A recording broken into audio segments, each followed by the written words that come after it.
interesting. Got a question over here from James Carter. Mr. Carter?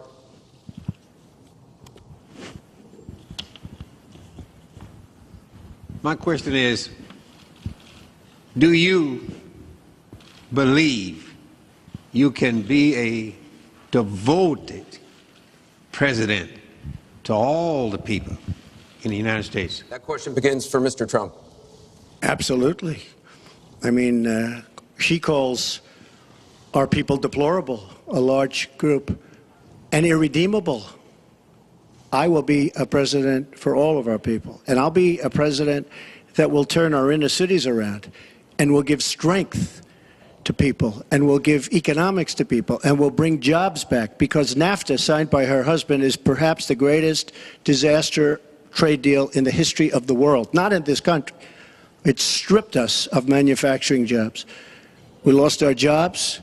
We lost our money. We lost our plants. It is a disaster. And now she wants to sign TPP, even though she says now she's for it. She called it the gold standard. And by the way, at the last debate, she lied, because it turned out that she did say the gold standard, and she said she didn't say it. They actually said that she lied, okay? And she lied, but she's lied about a lot of things. I would be a president for all of the people, African Americans, the inner cities. Devastating what's happening to our inner cities. She's been talking about it for years. As usual, she talks about it, nothing happens. She doesn't get it done. Same with the Latino Americans, the Hispanic Americans, the same exact thing. They talk, they don't get it done. You go into the inner cities and you see it's 45% poverty. African Americans now, 45% poverty in the inner cities. The education is a disaster. Jobs are essentially non-existent. I mean, it's, you know, and I've been saying at big speeches where I have 20 and 30,000 people, what do you have to lose? It can't get any worse. And she's been talking about the inner cities for 25 years. Nothing's going to ever happen. Let me tell you, if she's president of the United States, nothing's going to happen. It's just going to be talk. And all of her friends, the taxes we were talking about, and I would just get it by osmosis. She's not doing any me favors. But by doing all the others favors, she's doing me favors. Mr. Trump, thank you. But I will tell you, she's all talk. It doesn't get done. All you have to do is take a look at her Senate run. Take a look at upstate New York. Your 2 minutes is up. Secretary Clinton, it turned out 2 to minutes. be a disaster.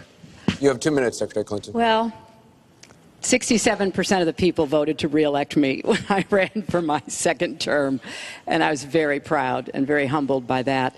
Mr. Carter, I have tried my entire life to do what I can to support children and families.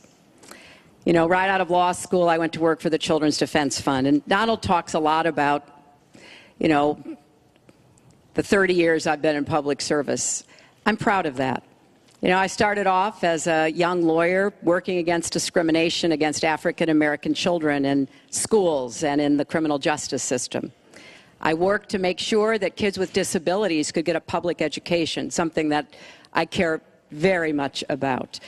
I have worked with Latinos. One of my first jobs in politics was down in South Texas, registering Latino citizens to be able to vote.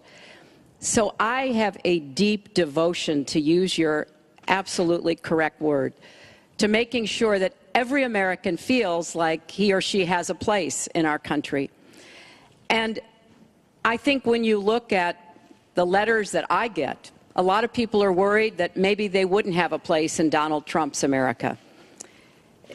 They write me, and one woman wrote me about her son, Felix. She adopted him from Ethiopia when he was a toddler. He's 10 years old now. This is the only country he's ever known. And he listens to Donald on TV, and he said to his mother one day, will he send me back to Ethiopia if he gets elected? You know, children listen to what is being said, to go back to the very, very first question. And there's a lot of fear that, in fact, teachers and parents are calling it the Trump effect. Bullying is up. A lot of people are feeling, you know, uneasy. A lot of kids are expressing their concerns. So first and foremost, I will do everything I can to reach out to everybody, Secretary Democrats, Clinton. Republicans, independents, people across our country. If you don't vote for me, I still want to be your president. I want to be the best president I can be for every American. Secretary Clinton, your 2 minutes is up.